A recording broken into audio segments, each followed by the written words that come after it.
Hi everyone, mga kamami, mga kabunso, ayan, mga kalutong bahay. So, welcome back to my channel. At today, tuturuan ko po kayo na magluto ng chop suey.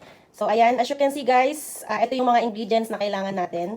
So, syempre, gulay itong lulutuin natin. Kaya meron tayong broccoli, meron tayong cauliflower, may cabbage, and then bagu beans, carrot, celery, and then red bell pepper, at shiitake mushroom. And then, sa mga sahog naman guys, meron tayong ito guys, pinakulo ko na ito, itong atay ng manok, no? Chicken liver. And then, meron din tayo ditong shrimp. And then, meron tayong itlog ng pugo. Ayan. At manok. Ayan.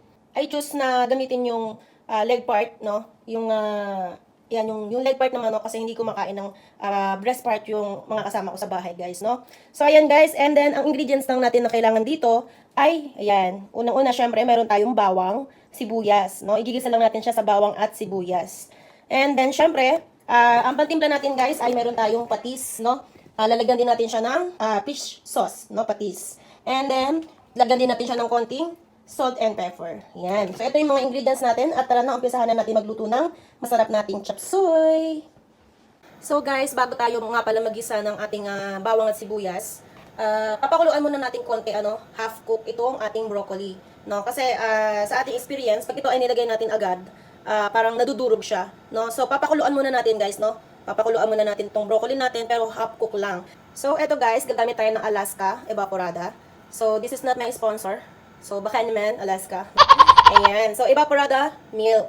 Ito yung magiging sabaw ng chop suey natin mamaya. Kaya pagka ginisa natin yung mga ingredients natin, guys, yung mga gulay natin, huwag nating lalagyan ng tubig masyado. Kasi yung katas lang nila ang masarap doon, Manamis-namis yung katas nila, and then ito lang milk na to.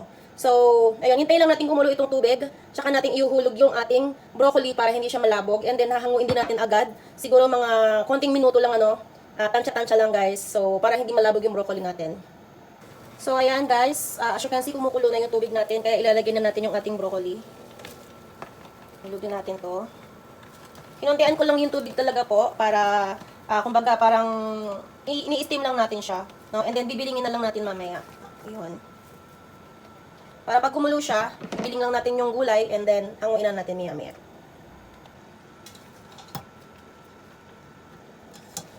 Ayan, bilingin lang natin, guys. So, mamaya, pag medyo ganito na yung kulay niya, ayan, half cook lang. Alisin na natin to agad. So, para lang hindi siya madurog. And then yung pinag-iwanan niyang katas, ilalagay natin yan mamaya sa huli. Ayan. So, ayan guys, nabiling na natin. At nakita nyo, ang ganda ng pagka-green niya. Half cook na siya, kaya hahaluin na natin to guys.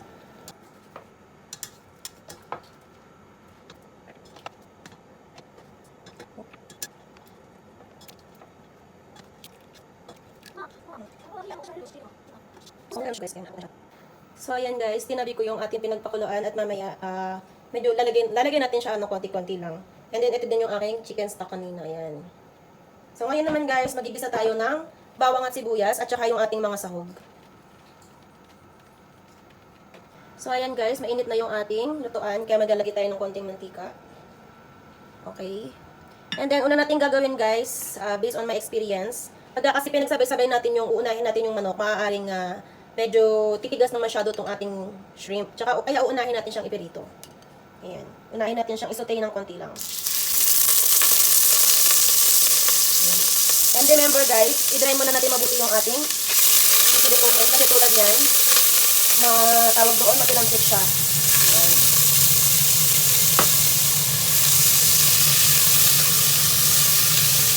Isotay lang natin to guys. Hindi natin siya masyadong pipilituhin kasi maano siya ma-overcook. Yan, papakita ko sa inyo kung ano yung hindi ko sabihin. Hindi siya masyadong lulutuin ng lutong-luto. No? Papupulahin lang natin siya.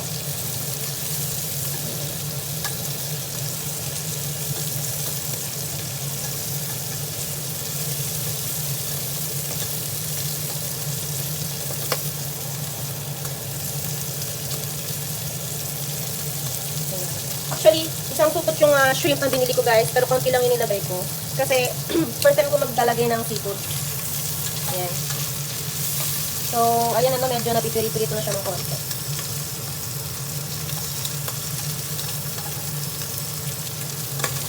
So, ayan, pwede na to guys. Hanguin na natin.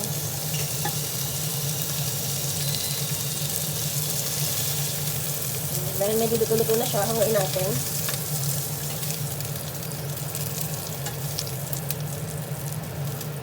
Ayan, ito siya. So, maglalagay ulit tayo ng konting oil para naman igigisa natin yung ating bawang at sibuyas. Ayan, vegetable oil itong gamit ko guys. Pero any oil pwede naman. So, lalagyan na natin yung ating bawang. Ayan. So, sa pagigisa ng bawang guys, kailangan huwag natin masyadong sunugin.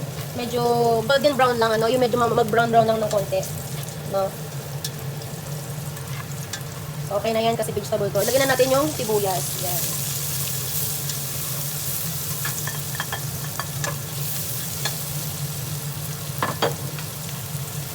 Then, hahalo-haluin natin guys.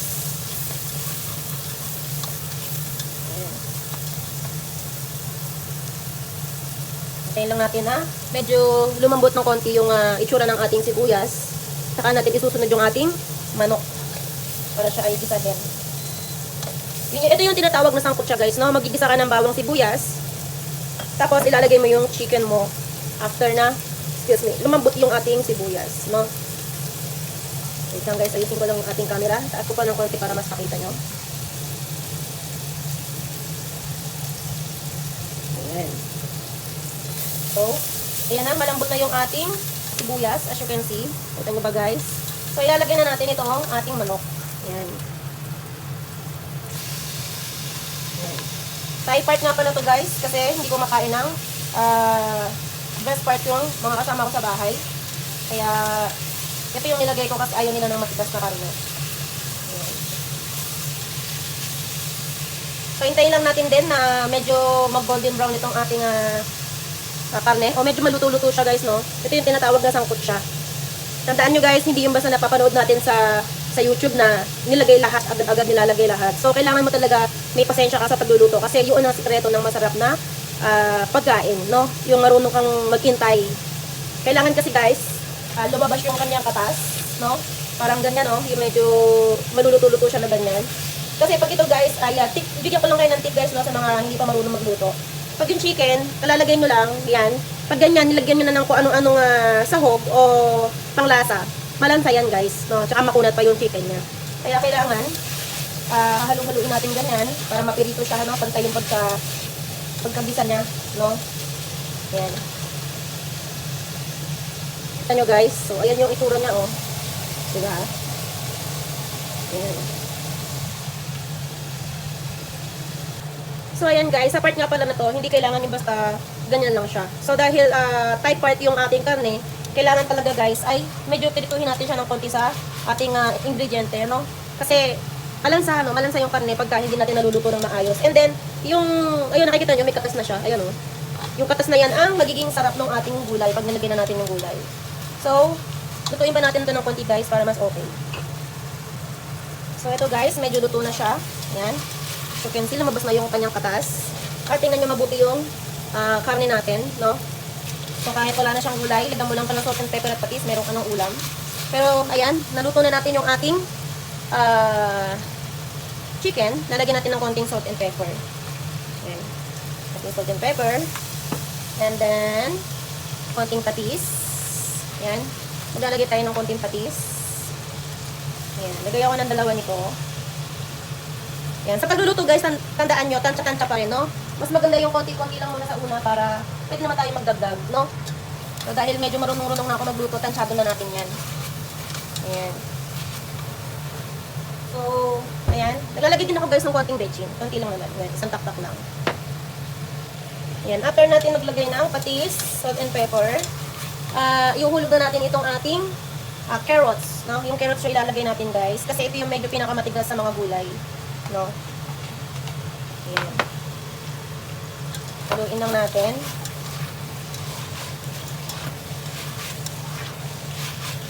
Ayan. Sa mga gusto maglagay ng Knorr cubes, kung may Knorr cubes kayo, gusto nyo pa mas matapang yung lasa ng inyong tawag doon, yung inyong sahog, at ayaw nyo maglagay ng patis o kaya asin, pwede din naman Knorr cubes guys. Yun yung inyong option, no? Kung ayaw nyo ng patis, ayaw ng patis at asin. So ayan, medyo nagisa na natin yung ating carrots. Lalagay na natin guys yung ating Baguio beans at yung ating celery. Ayan. Para malasang-malasa siya mamaya. Yung red bell pepper, mamaya ko na siguro ilalagay, guys. Ayan. Halu-haluin nyo lang, no, na ganyan. Wow, it looks beautiful. Ayan, so nakikita nyo guys, bakit chicken lang yung hinahalo-halo ko dito? Na meron tayong atay ng manok na nilaga na natin. And then meron tayong shrimp. Sa huli ko na ito ilalagay guys, kasi madudurog yung atay. At yung shrimp natin, ayaw nating ma-overcook. No? Kaya pag medyo kumulo na yung mga gulay natin, tsaka natin ilalagay yung ating dalawa pang sahog. No? So, ilagay natin itong ating shiitake mushroom. Ayan.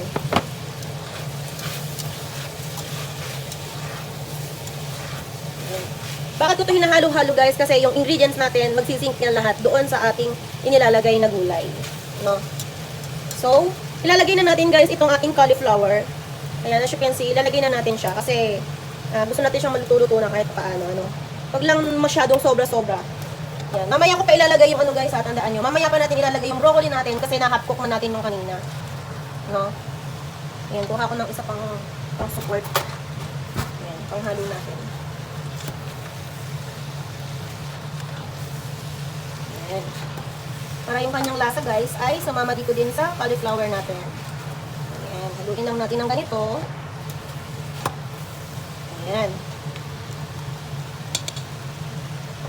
Tapos guys, ang gagawin ko ngayon, isutay lang natin siya ng konti, ano. Isutay lang natin ng konting ganyan. Tapos, maya-maya ilalagay natin itong ating chicken stock.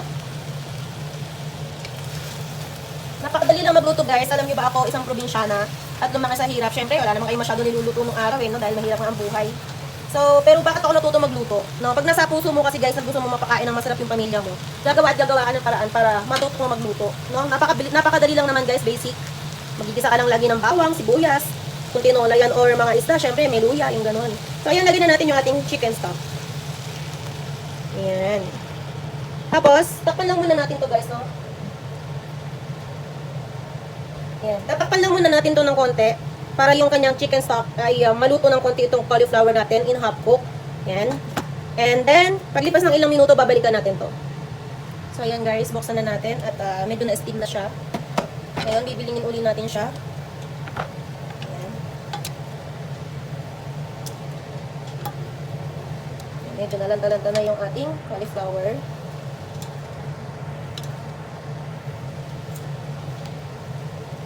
Wow, it looks so yummy. Yummy, yummy, delicious.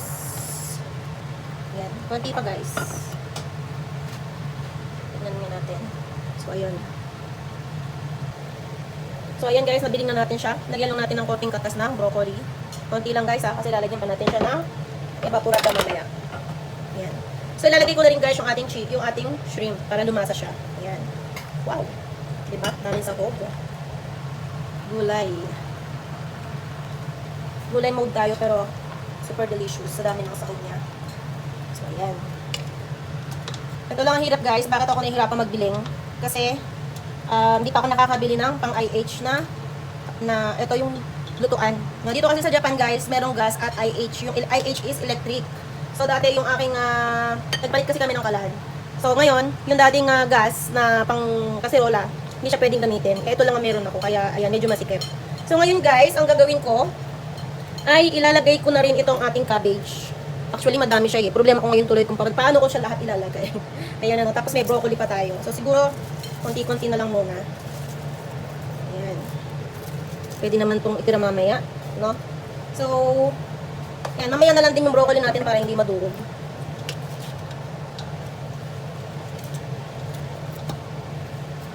Ayan. So, half cook pa lang yung ating cauliflower para hindi siya madurog guys. So, ang gagawin ko dito siguro, mas maganda, lalagyan na natin ng evaporada, no? Para pagkulo ng evaporada, magsisync na sa kanya yung sa gulay, no? Yan na yung magluluto ng ating gulay. Gulay is life. Yan. Okay lang muna. And then, lagay na rin natin itong ating mamaya na pala. Yan. Lagay na rin natin itong ating quail egg or itlog ng pugo. Diyan. And then, bilingin uli natin. Wow, hindi pa man ang sarap na niyang tingnan guys. Look. Ayan. Para mapailalim yung ating cabbage. And then ilalagay na din natin itong ating broccoli. Ayan. Yung ating evaporada guys, ayun, ay pinaka pangsabaw natin, ano. And then ito, kung di man siya kumasya lahat, kasi dalawang broccoli to, dalawang cauliflower yung aking hinimay kagabi guys. So ayan, no, ang dami na niya. Ito siguro matira na to ay gagawin ko na lang siyang salad, no. And then ilalagay ko na lang to sa rep, no, para next time na magluto ako ng yakisoba like that. Ayun. Then bilingin uli natin to guys, konti. Ayan, kita nyo? Punong-puno mo sa sahog ang ating gulay. May chop suey. Ayan. So kahit ganito yung aking paghalo guys, napaka-gentle pa rin niya, hindi madudurog yung ating gulay. Ayan. Kasi inaasog-asog natin siya. Ayan. O diba? Tapos pag gumulo na siya ng konti, no, ilalagay na natin yung ating liver. So ayan guys, tikman natin yung ating sabaw. Kung tama na ba yung kanyang lasa. Grabe no, daming sahog, daming gulay oh. Grabe, kita nyo? Kakandabulit sa sahog. Tingnan natin kung yung sabaw natin ay okay na lasa niya. Napakasarap. So, ilagay ko na lahat yung gatas guys. Kasi sayang. Lagay ko ito isang lata kasi ang sarap-sarap naman nyo guys. Grabe. OMG. So, wraps. Ayan. Kita nyo guys. Yan, luto na to guys, no? Kasi, na-hot cook na natin yung ating broccoli at yung ating cauliflower ay luto na rin. So, ilalagay ko na ngayon guys, no? Yung ating atay ng manok. Yan. Grabe, napakadami niyang sahog. Yan, sobrang dami niyang sahog. Grabe. Sobrang sarap. Lalagyan ko pa siya guys ng konting tatis kasi medyo natatabangan ako. Yan.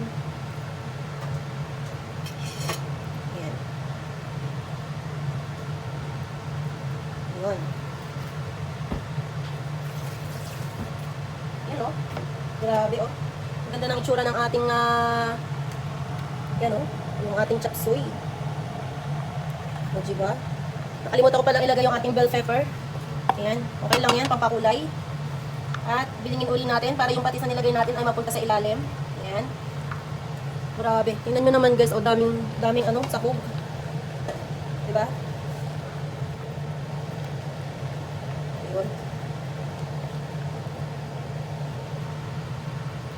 Ano? Yan ang kainaman ng hinapok mo lang yung gulay mo guys kasi hindi siya madudurog. Ayan o. So ayan, tapos na guys. Tingnan uli natin. Ganda ng sabaw niya oh.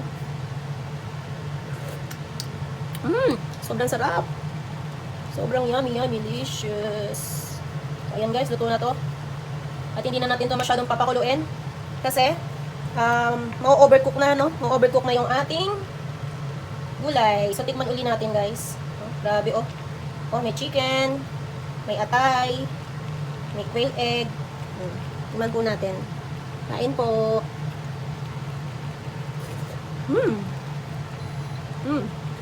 So, yummy.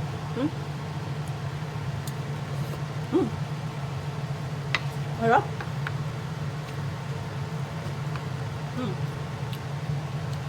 Sarap. And then favorite ko dito guys ito oh, yung mushroom tsaka yung cauliflower. 'Di ba?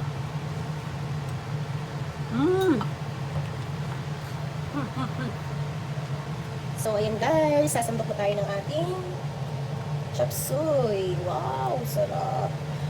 Namiss ko to guys. Hindi na natin kailangan umuwi ng Pilipinas kung marunong tayo magluto, 'di ba? Oh, diba? Ang sarap. May chicken, may liver ng manok, and then syempre may shrimp. Oh yeah. I love shrimp guys. Oh. Tapos more on broccoli para healthy tayo. And then cauliflower again. I love cauliflower and broccoli. You know. Oh, diba? Hanip din tayo sa presentation. Oh, ha? Lagyan natin ang quail egg dito para ma-design.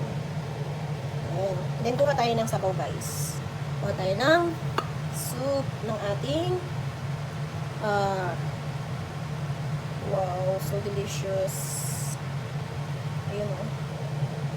So yummy. Ayan. So, ito na po yung ating finished product ng ating chop suey, no? Luto ni Bunso. Ayan. Mukha bang masarap, guys? Ito na yung ating luto. At tikman na natin. Ayan. Saan yung gusto kong pisahan? Ayan. Sa inyo ang first bite. Kain po. Mainit ah. Ayan. Kain guys. Sobrang sarap. So, ayan guys. Try nyo magluto. Napaka-easy lang. Lutuin itong ating tawag ito, chop suey.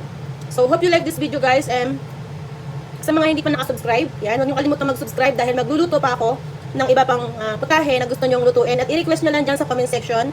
And I will do my best na turuan kayo magluto kung ano yung gusto nyong lutuin natin. So guys, ito na po mga kananay, mga kabunso. Ito na po ang finished product ng ating chop suey. Ayan. Chop suey overload sa sahog. Ayan. So syempre, nakita nyo kanina, andyan yung ating quail egg, shrimp, chicken liver, and meron pa siyang chicken. So, ayan guys, napakasarap. At itry nyo po, itry nyo, napakadali lang namang magluto, na lutuin ito. Sundan nyo lang po yung ating instructions sa ating video. At kahit hindi pa kayo marunong magluto nito at first time nyo pa lang, walang masama mag-try. Napakasarap po. So, ayan, ito na ang ating finished product ng ating napakasarap na chop suey. So, again, sa mga hindi pa nakasubscribe sa akin channel, huwag mong kalimutan mag-subscribe at i-push ang notification bell para lagi kayo updated sa mga susunod ko pang i-upload na cooking video. Okay? So, request nyo rin po sa ating comment down below, sa ating comment section kung ano ang gusto nyong lutuin ko at ano yung mga ingredients nito. So, see you guys! Bye-bye! So, ayan, ang sarap. Napakadaling lutuin. Super yummy.